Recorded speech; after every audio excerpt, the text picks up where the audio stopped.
Cookie told you. It's Lion-born, Shewan Shea, a representative of the people of Ningo Pram Pram constituency. He's also a ranking member on the Communications Committee of Parliament, Deputy Ranking Member on Communications Committee of Parliament. And some have said he's the shadow Minister for Communications if John Mahama gets to win the elections. Sam Jatta George is my guest. Last week we were talking love. Today we are not lovely. Sam, welcome. How are you doing? Thank you very much, Johnny. Good to see you. Pleasure's mine. How's the constituency doing? Pretty good. A few nicks and knacks here, but pretty good largely. On the political front, everything is kosher. It's the lion's den. Anyone who comes in there, that's at their own peril. So on the political front, we're good. Internally, we're looking at our reorganization, which will start very soon. About 2 weeks ago, had a meeting with all branch executives and with national and constituency and regional and constituency executives. It went well. So on a political front, we're good. We're doing a few things this year. I'm going to be quite active. From the second quarter, in terms of a lot of the projects we want to do. We are looking to roll out the NDC's manifesto in my constituency. If those who followed the campaign during the last election, when President Mahama visited my constituency, I made him do the beginning of the National Apprenticeship Program, which is a key flagship in the NDC's People's Manifesto. It's something that we will be rolling out this year. I hope to bring him back. We want to put about almost 1,000 people in training with all the equipment that they need. So a few things. We should be completing some of our school blocks that we started this year. A few interventions in health as well. There's an operation light up. About health, you promised that you were going to convert there's a health facility. Yes. You're going to upgrade. I couldn't have promised that I would do it. I promised that I was going to get government to do it. Right. Yes. And then about the school, the chairs. Yes. So the alloy chairs and all of that. So what's the latest? So pinpoint for me or footnote for me the projects you have done in your constituency. Okay. So when it comes to the chair thing, I mean, you're very aware. I think your cameras were in the constituency with me. Right. We were definitely 2 years ago. I think on my birthday when I did some of those things.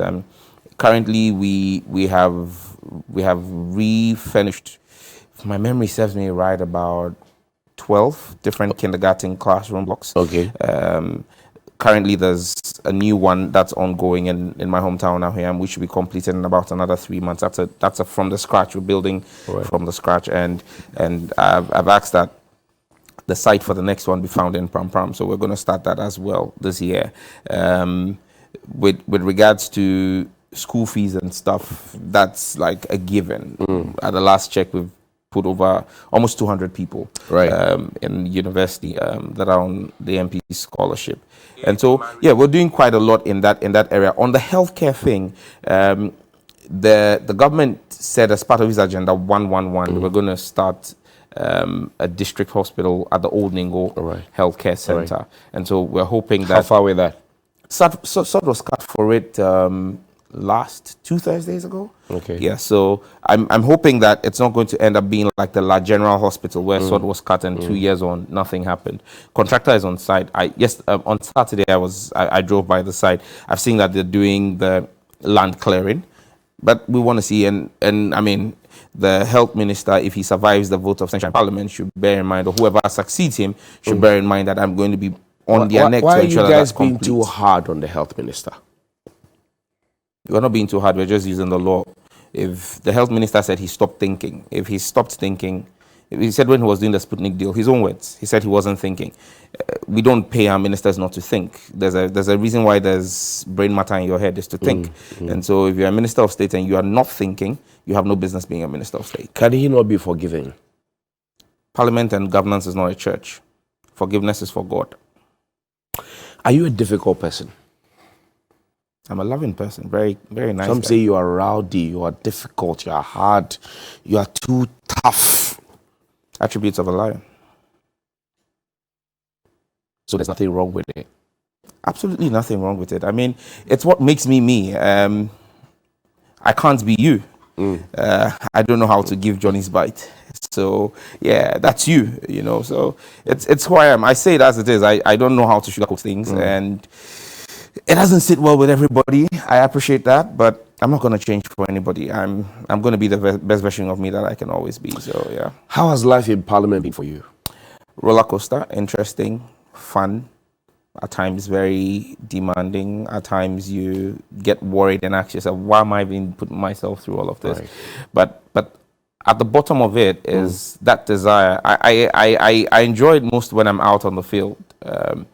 When I'm out on the field, I'm in my elements because I get to meet the people I serve. I get to meet the people I call my bosses. Okay. I get to meet them and engage with them one-on-one. You get to be able to impact people's lives in a meaningful way, in a personal way. There's a personal connection, and for me, that's what it is. But one thing about me is I'm a driven person. Once I lose the passion for something, I stop it. And so the day I wake up and I do not feel, and I've said this several times, the day I wake up and I don't feel like I have the passion again, I walk away. You provided motorbikes and summer helmets for the police in your community. Yes. Why was that? Well, we had seen a spike in robbery incidences, and my constituency is actually one of the fastest growing in the country because a lot of people are moving in that direction, and it looks like with every other thing, security is behind the growth, and we saw a sharp rise in violent crime and armed robbery.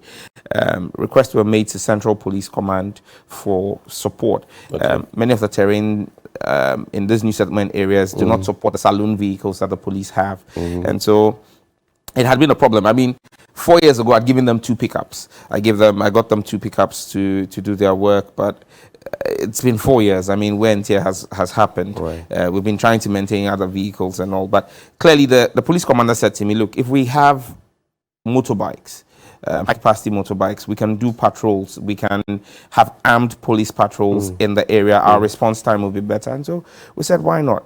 We started with 5 motorbikes. Hopefully in another 3 months, we should be able to give them some more motorbikes to increase the visibility, because we have seen a drop. I mean, for me, that's what being in office means to me. That's what service means. Touching the lives of the people. There's a problem. This is the solution. You make the solution happen and you see the effect. So it's cause and effect. So the security people said, look, give us motorbikes. We will do patrols. And that will result in a reduction in crime. Clearly, over the past 3-4 months, there's been a sharp decrease in armed and violent crime. And so, yeah. You've been on the back and forth with the Minister for Communications, SOSU. Am I not always? AirtelTigo. What is your difficulty? Well, I think that the minister has erred. Why? I'm going to Hastings slowly because I think it was past week, she came to answer a question I'd filed. That question had been on the tables for like 8 months. She eventually showed up to answer the question. And it was clear that her answers actually left more questions to be answered. The minister in April last year announced that she had bought AirtelTigo for $1. And if you remember, I took her on social media. I asked her how much is her iPencil. The iPencil she uses costs more than $1. So how can she tell me she's buying AirtelTigo for $1? It made no sense. Why did you have to go for the iPencil? It was the cheapest piece of makeup I could think about. Anyway, but, you know, it just didn't make sense, you know, that you would tell me you were buying a company like AirtelTigo for $1. I mean, you could say that to the uninitiated, but not to someone like me who works in that space, because we had information that prior to that, in October 2020, October 2020, the Bharti Airtel had announced on the Indian Stock Exchange that they had sold all their interest in their Ghanaian operation to the government of Ghana, and a figure of $25 million was quoted. Now, AirtelTigo had debt sitting on their books in excess of 100 million. That alone was to just one bank. Now they had debt sitting on their books again to tower companies, Helios, American tower company. All of those debts sitting on their books. So if you tell me you're buying a company, you're buying the assets and liability of a company, and the company is struggling, is reeling under debt, and you're telling me that you bought it for $1, then who's going to pay the bank loans? You think that they are hiding something? Oh, clearly there's a lot that's been hidden. And you see, again, the question I asked the minister was, Article 1815 of the 1992 Constitution places an injunction on everybody who enters into an international transaction on behalf of Ghana to comply as though they were Article 1811, which deals with contracting loans. Okay. Would apply to a financial transaction in 1815 as Parliament may prescribe. And so I said to her, you've signed with a company, yes, AirtelTigo, but you didn't sign with AirtelTigo Ghana. You signed with Bati Airtel BV Netherlands, which is a parent company. And so it was an international transaction. Even if it was for the $1, she said, it had to come to Parliament. It did not come to Parliament. Now, she came before Parliament and said she has not finished the transaction. One person is lying. It's either the minister lied in Parliament, and that's a serious offense. Under oath. Under oath. Standing at the bar of Parliament. It's either she lied when she said she had not completed the transaction, or Bati Airtel has lied to its stock shareholders on the Indian Stock Exchange. Because Bati Airtel has told its shareholders and the Indian Stock Exchange that they have completed the transactions. And so they have no business in Ghana again. So AirtelTigo is just a trading name that the company is using. Has nothing to do with the Bati Airtel group. And so if it's either someone has lied to the Indian Stock Exchange, and so we will be writing to the Indian Stock Exchange to let them know that per what our minister has told us, Bati Airtel has lied to them and the shareholders of Bati Airtel. And that would trigger whatever legal consequences in there. If they say no, if Bati Airtel says no, we have... Our minister has questions to answer to the people of Ghana. And I'm saying this on the back of the fact that the minister herself, in April 2021, said she had bought the company for $1. Now, for you to buy a company, for you to acquire a company, there must be an offer. I mean, contract 101. There must be an offer, there must be consideration, and there must be an acceptance. That's right. So you think that we made a wrong move with AirtelTigo? I think that the minister erred. But is it worth a while? She erred not necessarily in... I mean, the question of should we have bought AirtelTigo is a completely different question. I think that, first and foremost, government has moved into the liberalization of that area. You've moved out of it. Government had shares in AirtelTigo. Government had not been even capitalizing its shares. Government has shares in Vodafone. Government is not capitalizing its shares in Vodafone. Government is a bad manager in that space. Government doesn't have the resources to put into that industry. Is it this government's attempt to fight MTN? That's what this is. Is that really what you about. see? Oh, that's what this is about. I mean, why would government want to fight MTN? Because MTN had been stubborn enough to look the minister in the face and call her bluff. That what?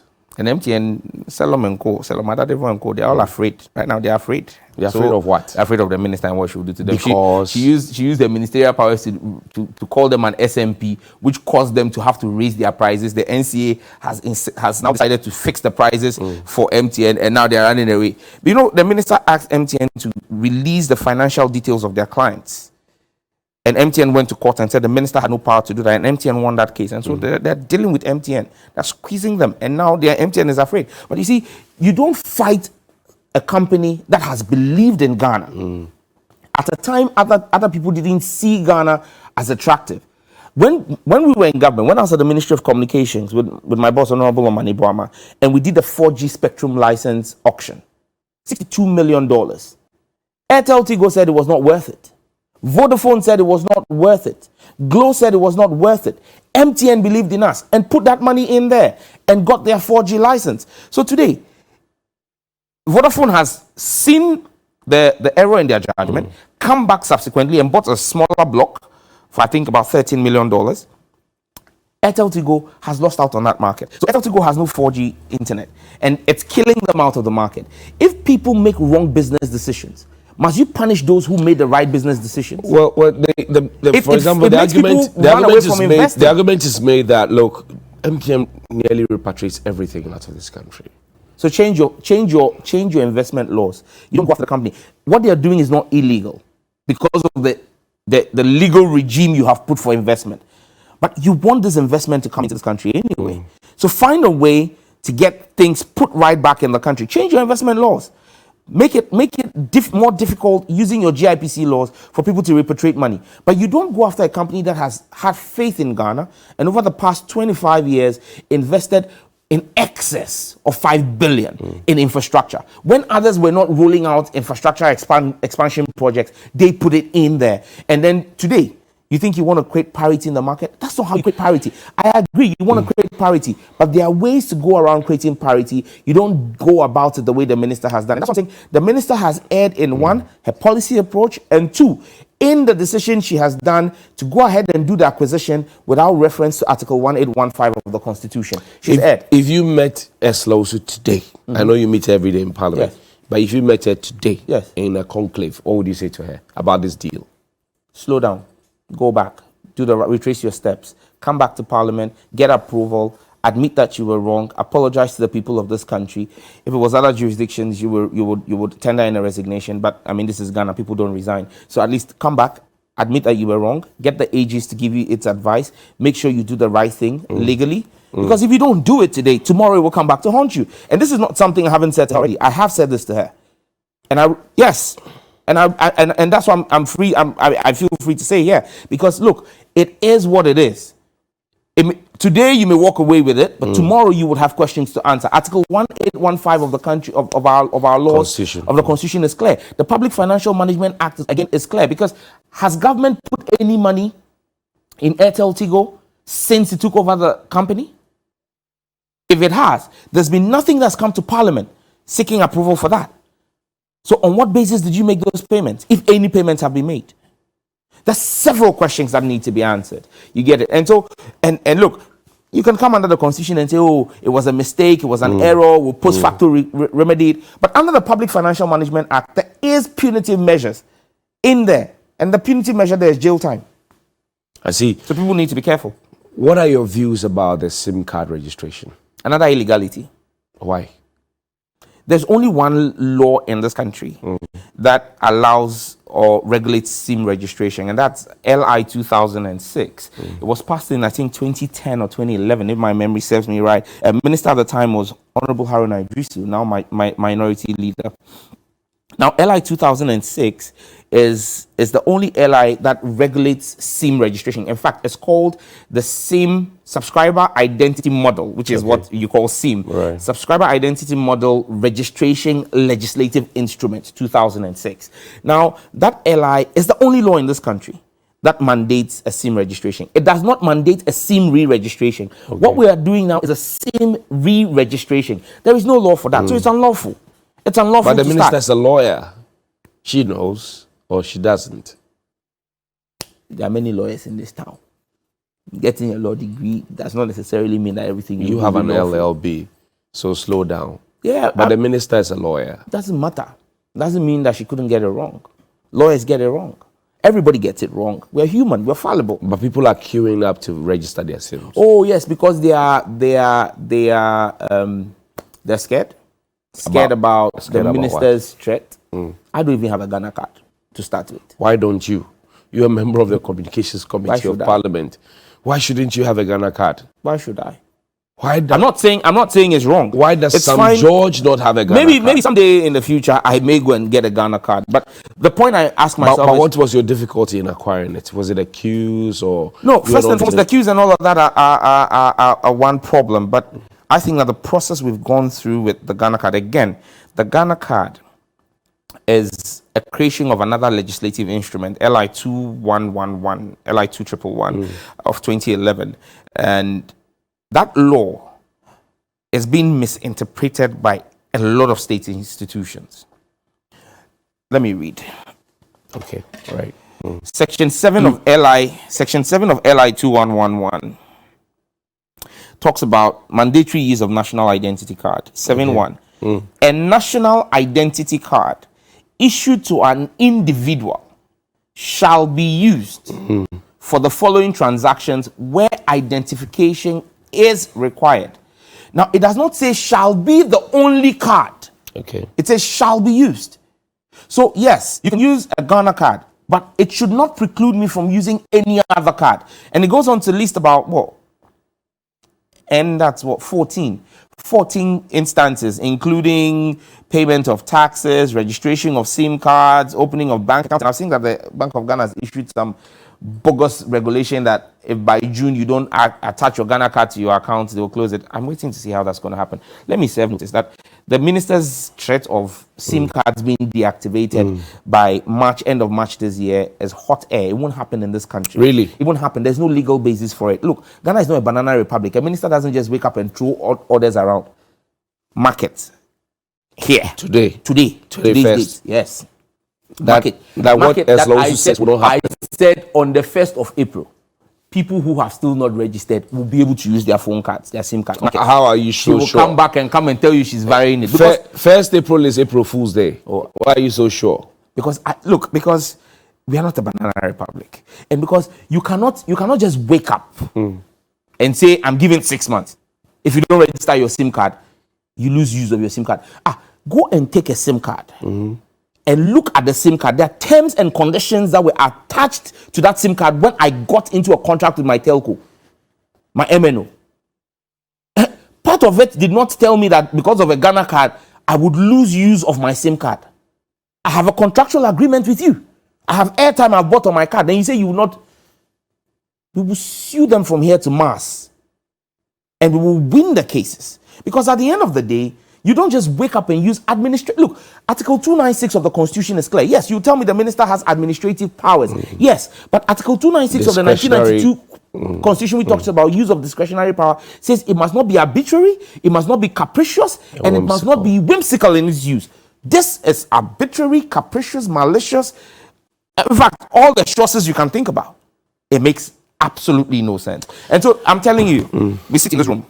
The minister will come back and tell you she's giving an extension because she will realize that by 31st of March, you cannot. How do you say that I should register a SIM card using only a Ghana card? Now, Ghana card, as at the beginning of this year, had issued 7 million cards. That's right. 7.5 million cards. That's right. But only 5 million Ghanaians had received those cards. Now, bear in mind, this 5 million cards included people who were, because you can get a Ghana card, I think, from the age of, is it 6 or so? Yeah. 6 years. So, young infants, people under 18 fall within that 5 million category. You have 42 million active SIM cards. And only 5 million people, even double that figure, make it 10 million. 10 million people have Ghana cards. How then do you expect the rest of the persons? Yes, 42 million active SIM cards do not mean 42 million people because one person may have multiple SIM cards, but you're looking at about 18 million active individuals holding this 42 million cards. These are the figures, the statistics from NTA. So at the end of the day, how then do you expect them to register? And I keep saying, I can get a Ghana card if I have a Ghanaian passport. True? Right. So the Ghana card is a derivative of my Ghana passport. And you're telling me that what I can use the Ghana card to register, I cannot use the source document, which is the passport, to register. I mean, what are you drinking? What air are you breathing? What kind of thinking is going into this? That I can use a derivative document of a source document to do a transaction, but the source document in itself is not fit for purpose? And recently, we had the NIA come out to say they can't even verify the... Professor Tefua. Yeah, and so I keep asking, why then are you saying that I should use only But has your committee in Parliament invited them, for example, for a roundtable? You know, the strange thing is because of the internal politics within the NPP, the NIA, which used to be under the Ministry of Communications properly, was moved away from the Ministry of Communications. To where? First, it was moved to the office of Vice President Dr. Baumia. You know, when he lost traction on the economy and became, for want of a better phrase, not useful in the economic management of the country. He's become a pseudo shadow communications minister. Computer village guru boy all over the place trying to launch one IT application after the other that keeps failing, that he doesn't see the head and tail of, and so he moved NIA to his office.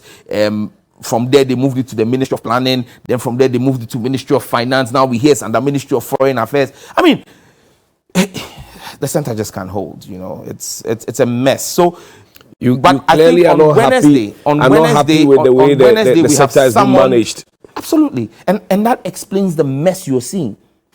I just saw a release from the NIA saying that they're opening new regional offices. They're opening in Greater Accra, apart from the 276 that they claim they have opened in all the districts, that they want to open a new one at Elwak, another one at Tamale Stadium and Kumasi Sports Stadium. Look, again, that's the problem.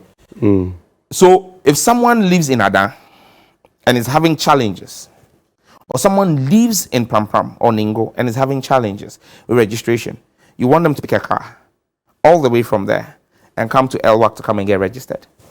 I keep saying that, look, why do you create all of these bottlenecks and all of these problems and expect people to comply with it? Look, public offices and public services are supposed to help people. And anywhere you talk about digitization in the world, digitization makes cumbersome physical analog processes simpler.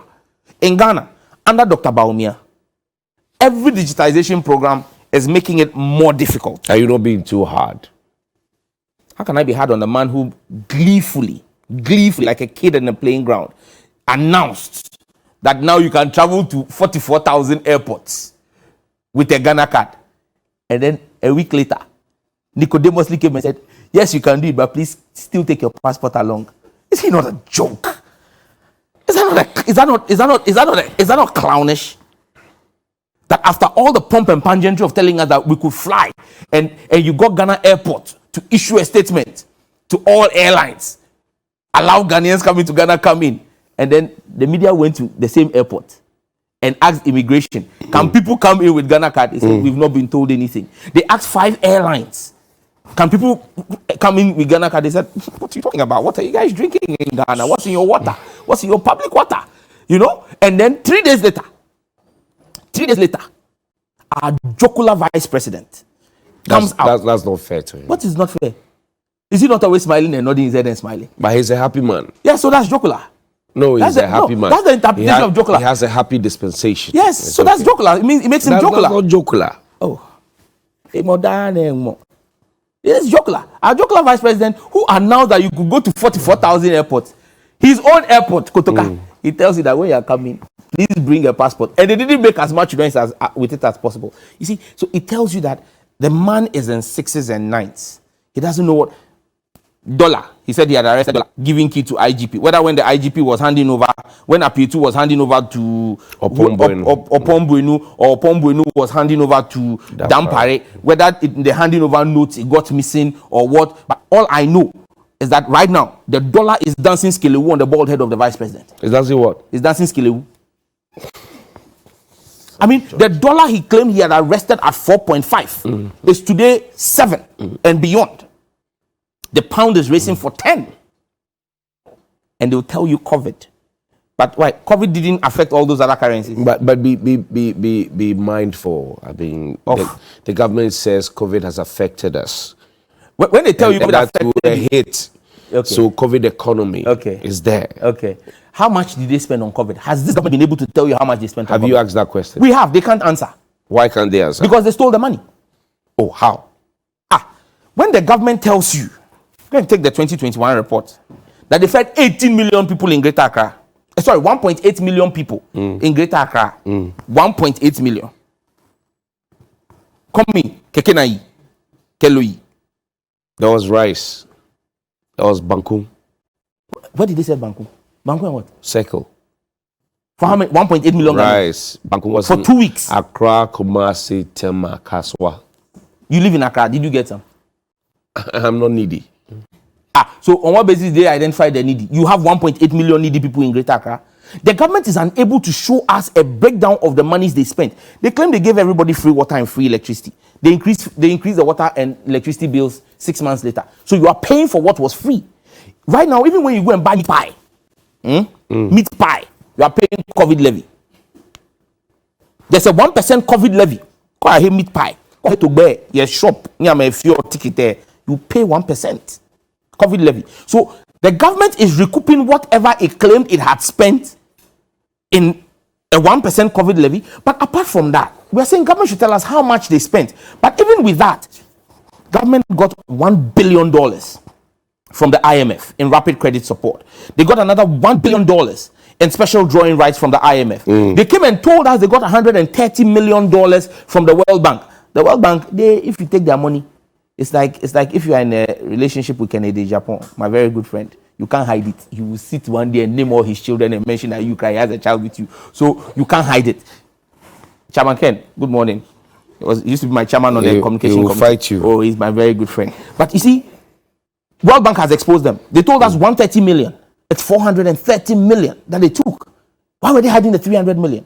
The stabilization fund that John Mahama set up, 257 million US dollars in there. They took it. Bank of Ghana, they went to Bank of Ghana and went and borrowed 10 billion. 10 billion at the time was almost $2 billion. So your government has accrued over $5 billion. They haven't told you what they did with that money. Enhanced, but they are telling you, enhanced contact tracing, enhanced contact tracing, PPEs, gloves, everything else. That came to $5 billion. Look, Togo. Togo. Yeah. Togo, that country, whose economy is nothing compared to Ghana, actually gave cash grants to their people. Physical money was given to their people. And they are not in the mess. They haven't introduced the COVID levy. They are buying petrol at equivalent of about 5 cedis. You're paying almost 8 cedis. They're not using COVID as an excuse for the mismanagement. And the World Bank told us last week that Ghana's economy was in a mess even before COVID hit. It was in a big mess before COVID hit. So you think the government is not speaking the truth? Oh, but our government is a government that peddles on truth. I saw on your screens this morning someone's text. It's a government of deception, for deception, and by deception. I dedicate Ifya Decepticon to them. Well, the clergy have been meeting John Mahama. Yes. Are you happy with that? What are your thoughts? We will meet anybody and everybody. We govern this country, and but they have been insisting and reaching out to him to soften your stance, for example, on the E-levy. I was fortunate to see through that meeting, and I remember that, without going into the details, I remember that he made a very telling point to them. He said to them that the president is asking for all of us to tighten our belts. Should the clergy not be asking the president to tighten his belt as well? In 2021, the Office of Government Machinery, Danko Kufuor's office, had a budget of 2.3 billion Ghana cedis. In 2022, where he's asking us to pay an E-levy and tighten our belts, he has gone to buy, you see this container belt that they used to hold a 40-footer container. That's what he's now using as the belt. Because he wants his... You are exaggerating. I'm not. He's increased his Office of Government expenditure from 2.3 billion to 3.5 billion. But the Office of the Government Machinery is not so that he can rent the jet. He can rent the jet there's more. NHIS. You have been a presidential staffer before. Yes. And under John Mahama in 2016, we ran the Office of Government Machinery with 700 million. 700 million. We are not a billion. We are not in normal times. Absolutely, we are not. John Mahama was using the Falcon executive jet. You are not in normal times. When you have a president who is going to borrow money, but is flying in a $14,000 an hour jet to go and borrow money. That figure has been challenged. They say it's not correct. Have they told you the correct figure? Blackwa is just blowing hot air. So what haven't they told us the correct figure? In fact, because the information we are getting is even higher than that. Because there's a middleman who is sitting in government who is renting the jet. There's a middleman. Oh, yes. Go and find out the company that owns the jet. Go and find out who their Ghanaian rep is. And what his association with government is. And people should not think that power is forever. You understand me? So if you're asking Ghanaians to pay more and tighten our belt, and you have increased your government expenditure from 2.3 billion to 3.5 billion, 1.2 billion more, almost a 50% increase. Look, what Akufo-Addo is seeking for is more than half of the E-levy. Akufo-Addo alone, his Office of Government Machinery is taking more than half of the E-levy. Because right now they are revising the E-levy projections, if they will be able to get it, to about 5.5 billion. His office alone is taking 3.5 billion. So when they are promising you, E-levy has become like Cocoedro that is sold at Tema Station. It fixes white, odipwa, infertility, it solves back pain, headache, your hand is paining you. That is what E-levy has become. E-levy will fix planting for food and jobs. If you don't do E-levy, no hospitals. If you don't do E-levy, no schools. If you don't do, they say if you don't do E-levy, what's the name? Free SHS will collapse. Were we using E-levy to pay free SHS? You don't like the government, obviously. I don't like dishonest people. Who is this dishonest person? You just said I don't like the government. Yeah. And I'm saying I don't like dishonest people. You think the whole government is dishonest? Who runs the government? You have a stiff opposition towards the E-levy, but yes. government is explaining to you that, look, we are between the rock and a hard place. Who put us there? We want you to solve the problem with us. Let's co-produce this problem. You say no. You obviously don't like progress, somebody will say. So we start with government and ask government, what is your problem? What did they tell you? They said, our problem is revenue. Right. We said, fantastic. Okay. So you have a problem with mopping up local revenue. You want to increase local revenue. So you think you can make 6.7 billion. Again, I've been on record to say that if government makes 6.7 billion from E-levy in 1 year, Miss Sam George, I will never speak on communication matters again. Really? Yes. If they could raise 6.7 billion. Because you are not confident that they can raise it? It's not that I'm not confident. I am definite in my mind that they can't. But Ken Ofriatta has explained. He has shown you how he wants to raise it. You see, what Ken is doing is Yale-inspired pickpocketing. It's a Ponzi scheme to tax the same money repeatedly. This is executive pyramid. You understand me? How can you say you're going to raise 6.7 billion and your projections are based on total value of transactions, which is about 600 billion? Whereas you should be looking at the real value of money in the ecosystem. The real value of money in the mobile money ecosystem is just 8 billion. So, Johnny, what they are trying to do is, look, and I said this here the last time I came. I think it was Bella who hosted me. I said, even God takes tithe once on your money. That's right. 10% only. 10%, shikume. So if I earn my salary, if Media General pays me a salary and I pay my tithe on it, if I get 5,000 cedis and I pay my tithe of 500 cedis, whatever I do with the remaining 4,500, that's your business. God doesn't care. But Olufenyo Moken says that he would take on the salary, and then after he's taking on the salary, every time you do something electronically with the rest of the money, imagine if God was taking 10% on every transaction you did on your money. You get it? And so for me, the issue about revenue, we sat with them and said 6.7 is what you want. We will help you raise 10 billion. How? Fantastic. And even the National Security Minister, Honorable Kandapa, he clapped for us. He said, hey, says, in his own words, said, when we are not being mischievous, we are brilliant. Those were his words. He said that? His own words. That when the minority is not being mischievous, we are brilliant. Because we said to them, you are giving tax exemptions of almost 5 billion Ghana cedis a year. Why don't we plug that loophole? Because, look, Johnny, they won't plug that loophole because tax exemption will be cocoa season for some people. For who? Now, let me explain tax exemption to you. If I'm bringing in material and I'm supposed to pay tax of 5 million Ghana cedis, and I can manage to get the system to give me a tax exemption that I won't pay, and it costs me 1 million or 2 million to get the system to give me the exemption, the system gets 2 million in unaccounted money. That is personal money. Okay. And I save 3 million, which I would have paid plus my 2 million if I was supposed to pay the tax. So it is cocoa. People are cutting cocoa there. For some people. Yes, at the detriment of the country. And that is why the government is not interested in pushing a tax exemption bill before government. But that is before you in parliament.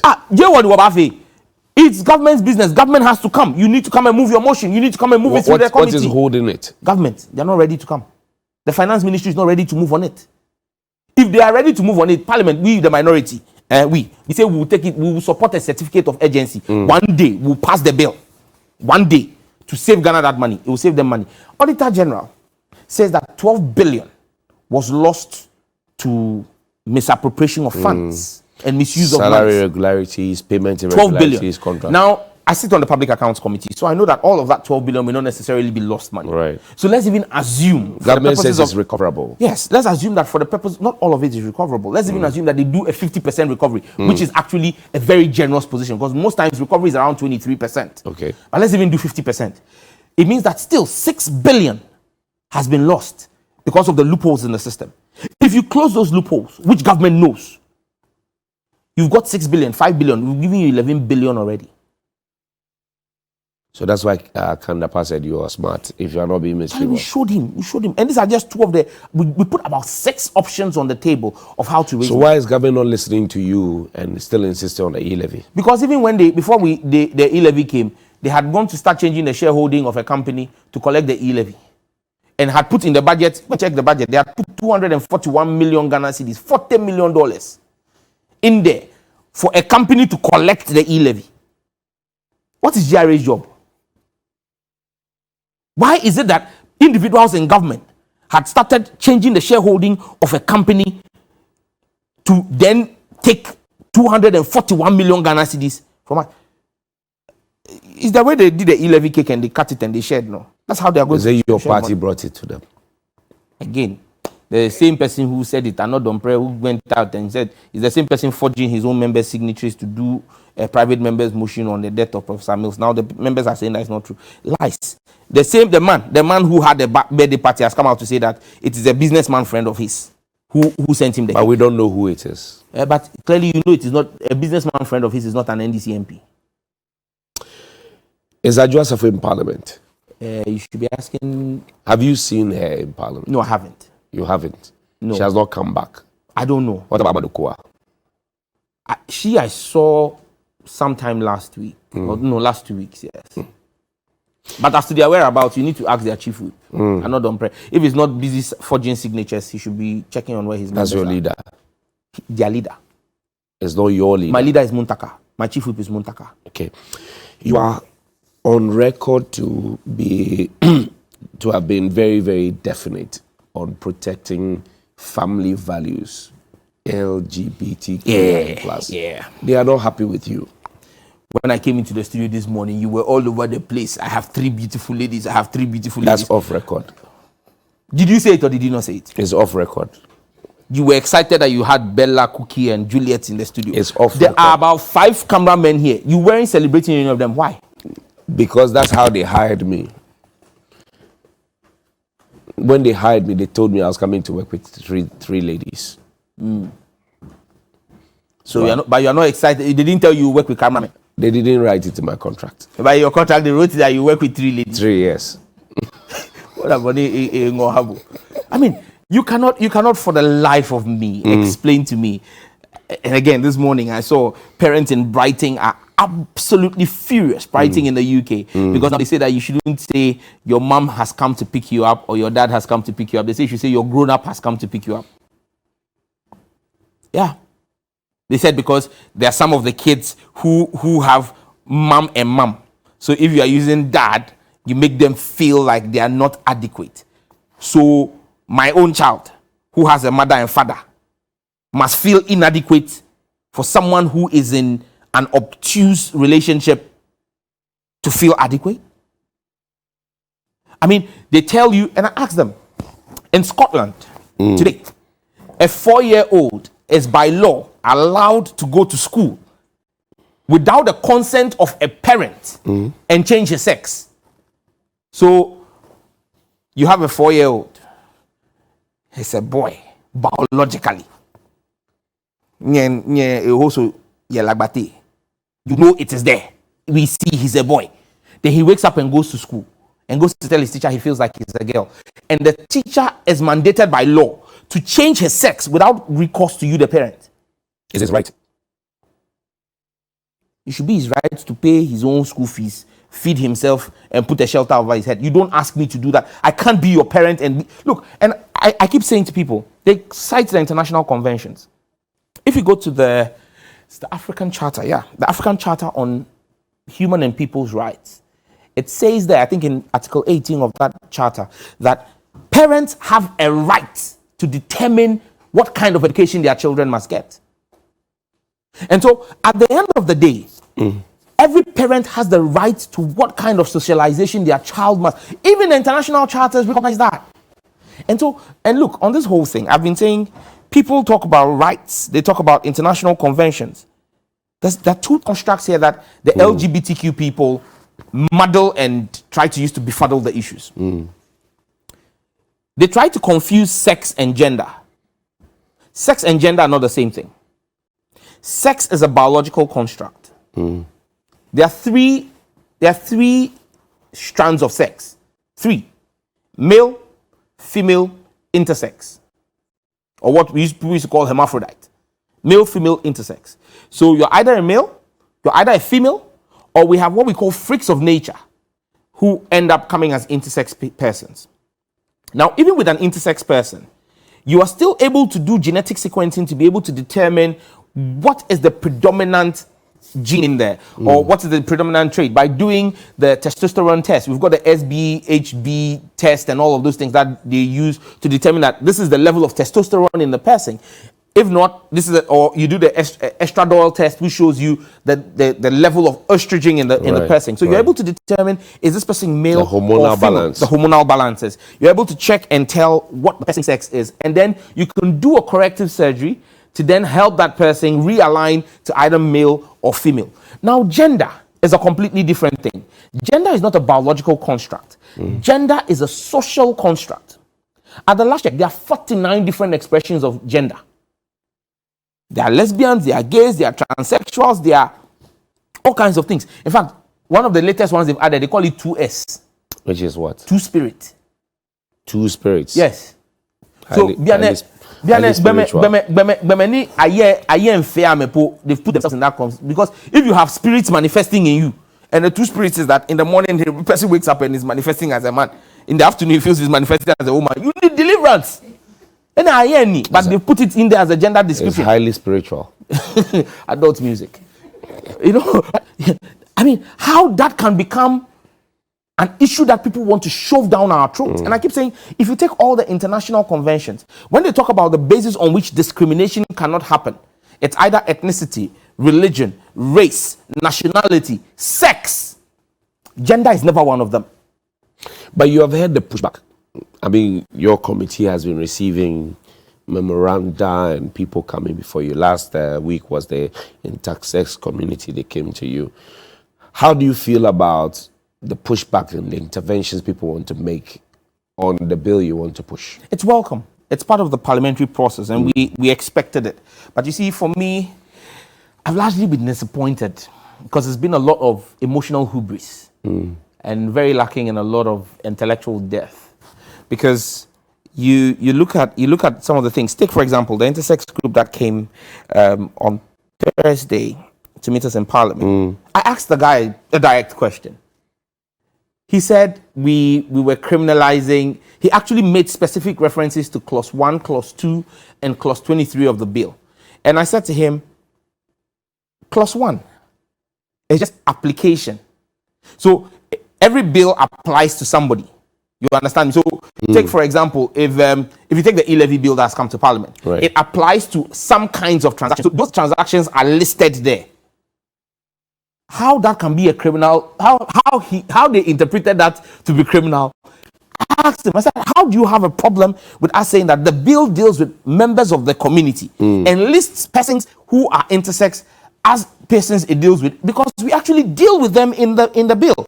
Because when we go to clause 6 of the bill, where we talk about criminalization of acts, we actually exclude intersex persons. But you know why they made it too much? Oh, our to bill, encapsulate a lot of people. In fact, the bill, I'm thinking that I will file an amendment because right now the bill deals with LGBTQIAAPP+. The alphabet is finished. No, but what I just counted is only 13. I told you there are 49 expressions now. So we need to expand it. It's just that I wonder if how much paper we are trying to be eco-friendly. Because by the time I'm having to type the LGBTQMFZYG2SVW, I mean, but you see, they need to push back on the basis of substantial evidence that this in the bill is inimical. Clause 23, for example, that the gentleman raised a question about was assistance for persons who are in. And what we say in the bill is that the Ministry of Health, through approved medical service providers, will offer help to parents of children who are intersex. So the testing regime is expensive. To do the hormonal test and all of that, it's quite expensive. To do the corrective surgery, when the hormone sequencing has been done and determination has been medically done, it's expensive. And some of these parents are unable to afford this.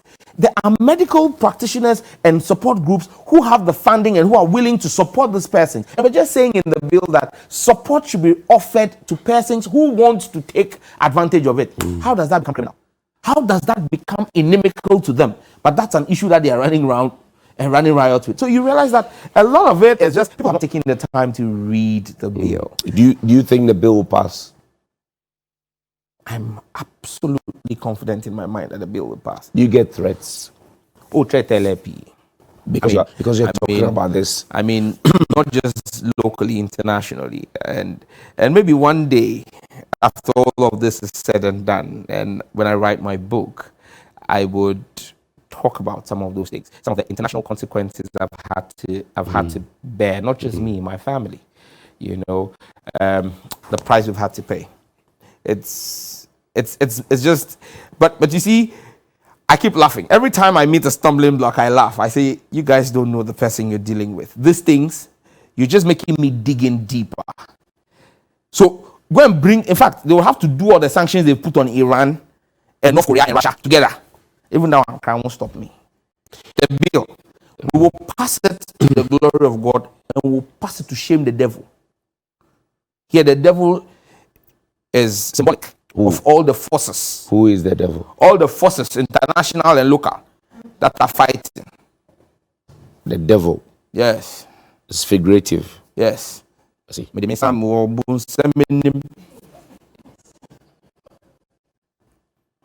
pass this bill. Sam George. Some say the NDC atones you and that Tumuda break the 8 is happening. So go and sleep. What do you say? So NDC atones you more and then you not find people. NDC. The NDC, you see, the NDC is is a party that represents the phoenix. We rise out of ashes. In 2008, when nobody gave us a chance, the NDC shocked this world and shocked this country. Look, we are in a position where we would come back in a resounding manner. And here, this is my humble submission to members of the family of the Congress.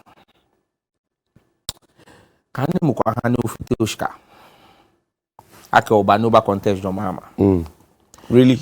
It's a Democratic Party. Oh no, feel free.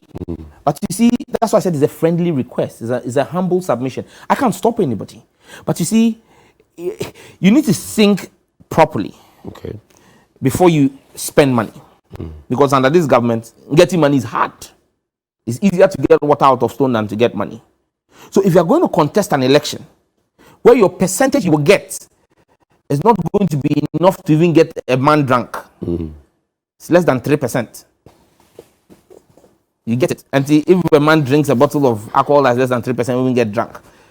You get 3% and you would have spent all of that money. Why? Well, if you have that money and you love the party, come and work with us.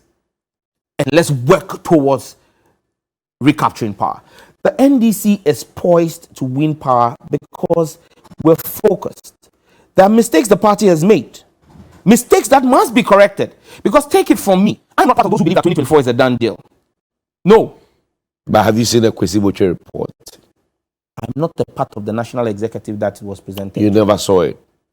I sit on the National Executive Council NEC. I hear it proposed some really healing solutions, which have all been put in place. You saw the performance of the NDC in 2020, didn't you? I mean, coming from where we were at 106 seats in Parliament, 169 by the NPP, 106, 169, a gap of over 60 something. We closed it. It tells you that the NDC, and even that one, the 137 we have, I'm a Jew. What was it 7? I'm a Jew. I don't know. You don't know. You didn't see the soldiers going to shoot. I don't work at the Electoral Commission.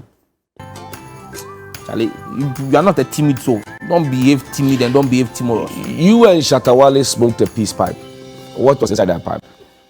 If I say contemporary now, you say we okay contemporary yele. You know, me, I saw a picture. Someone put a picture up of Shatta, and Shatta is my brother. I mean, very good friend. And so they asked me about the picture, and I said, I don't know what would have necessitated that, but I'm sure I was going to do a snap. But Shatta, in his usual manner, he went to ventilate. It was Papa. Yeah, Papa. He spoke with me, and I said, okay, then go out there and just put it out that you're spoken with me and it's cool, because me, I don't have... So you guys are cool now? We've always been cool. He was the one who went off, but he's come back. Have you bought fuel today? I'm looking for donkey. To do what? Even Jesus Christ, my Lord and Savior, he did his triumphant entry, you said donkey. Because right now, the fuel, where the fuel has got into. It has gotten where? Where it has got into.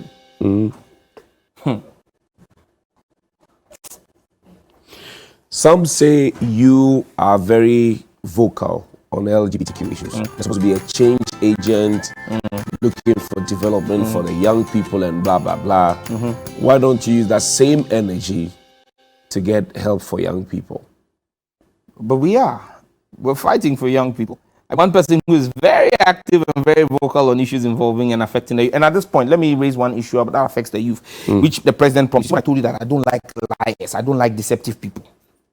You see what I told you. The president promised the youth of this country that he was going to pay 2 years rent for them. You remember? He said he was going to pay 2 years rent for them. He has done 1 year, 1 month, 3 weeks. The youth of this country are still waiting. Where's my camera? This one. President Akufo-Addo. The youth of Ghana are waiting for you to pay their 2 years rent. You promised them that you will pay their rent for them. You have still not paid rent for the youth of this country. And you are sitting aloof and watching rent control. Kick young boys on the streets. The promises you made the youth of this country, they're plenty. But the one we want you to work on, paramount. The job that we know you lied to us. We know you won't do it. Fighting corruption, we know you lied to us, you won't do it. 1 chocolate, 1 kid, we know you lied to us, you won't do it. The peaceful environment that we have, we know you lied to us, you won't do it. At least our rent. Pay the rent. If that one too, you won't do it, have the decency to look the youth of this country in the face, do fellow Ghanaians, and tell them that you lied and you are sorry. Sam George just had Sam's bite. Thank you very much, Sam, for joining us. Okay, Sammy. We'll see you after the break. There's more here on New Day.